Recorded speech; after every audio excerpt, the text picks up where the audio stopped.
Hello, friends. Welcome to Fruies. Today we got a great episode. Super easy rib recipe I'm going to show you. Let's jump right in. Got a full rack of spare ribs here. They were in the freezer, so I thawed them out, drying with a paper towel, and then applying my rub. It's chili powder, garlic, onion powder, cumin, paprika, oregano, brown sugar, and salt.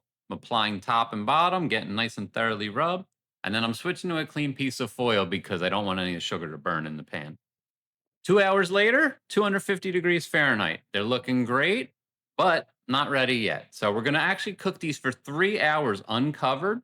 And then we're going to come back and we're going to cover them with foil really tightly.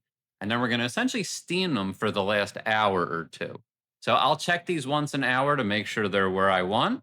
And it's just a matter of time. So simply put, back in the oven, hour later, check them.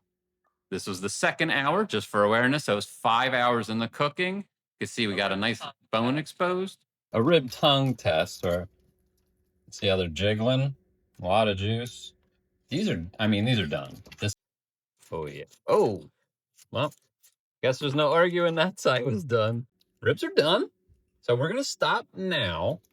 I'm gonna essentially just let these sit. And the final step is just applying barbecue sauce. So I'm just applying a nice layer until I get that sheen that I want. And then these bad boys are ready to go. We're done, ready to eat. Ooh, it's still very hot. Mmm. Whoa. Insane. Thank you so much for watching. I truly hope you tried this super easy recipe.